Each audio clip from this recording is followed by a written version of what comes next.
শৰাইঘাট দলঙত কি চেম দলং এখন চোৱাচোন।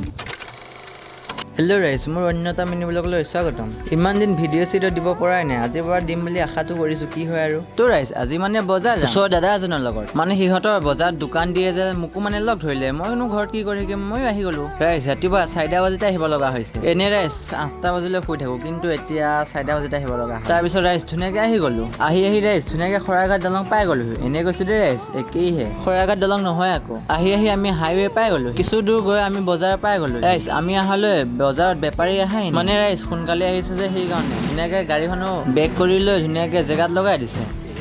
A few moments later. তাৰপিছতে ৰাইজ ধুনীয়াকৈ গাড়ীখন আনলোড কৰি ধুনীয়াকৈ মাল চালবোৰ দোকানত সজাই দিলোঁ। কাম হ'ল যেতিয়া এতিয়া ধুনীয়াকৈ বহি লৈ আছোঁ, কিনো কৰি থাকি মোবাইল চাই আছোঁ। ৰাইজ এইফালেটো চোৱাচোন কি ধুনীয়াকৈ চিখৰটো মিলাই আছে।